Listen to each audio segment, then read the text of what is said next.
माँ तो माँ है।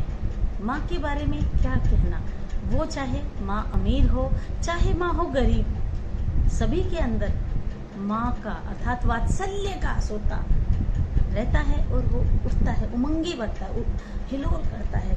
तो उसी सागर को एक माँ किस प्रकार से महसूस करती है और जाती है, अपनी समस्त पीड़ाएं भुला देती है, उसके लिए, अपने वात्सल्य के लिए, अपनी संतान के लिए माँ अपनी समस्त पीड़ाओं को भुलाकर किस प्रकार से लौटती है और अपने निर्णय को किस प्रकार बदलती है, आप सुनिए इस कविता में।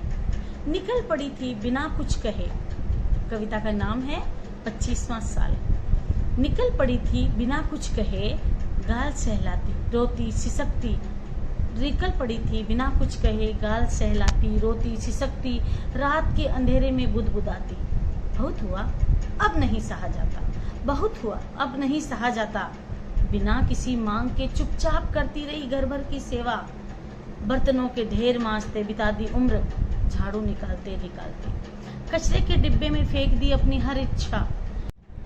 मालिकों की डांट को आशीष समझ खटती रही पिसती रही चक्कर गिननी सी, काम घर और काम के बीच। ब्याह के 25वें साल में भी ना ये बदला, ना इसके शौक, ना इसकी लत। कब तक सहती रहूं, कब तक दर्द छिपाती रहूं। इन 25 सालों में भी मैं कभी बीमार नहीं पड़ी। इन 25 सालों में भी माँ कभी बीमार नहीं पड़ी। मुझे बीमार होने का हक भी तो नहीं। सोचती हुई कुएं की मुंडेर तक पहुंच गई। मीठी नींद को तरसती रही मैं उम्र भर, मगर अब मिलेगा आराम। हमेशा के लिए सो जाऊंगी, हमेशा के लिए सो जाऊंगी। कोई नहीं कहेगा गीतुड़ी आज क्यों देर से आई, गीतुड़ी आज देर से क्यों आई। किसी को मेरे चेहरे के निशान नहीं दिखेंगे।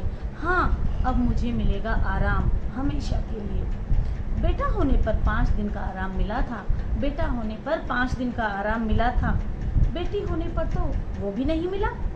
बेटी, मेरी बेटी, ओह जवान होती मेरी बेटी, कहती हुई वो झटके से कुएं की मुंडेर से हट गई। तेज कदमों से घर लौटती, बेटी का माथा चूमा। नहीं, बहुत हुआ, बहुत सहन किया, अब सहने की नहीं लड़ने की बारी है, अब सहने की नहीं लड़ने की बारी है। धन्यवाद।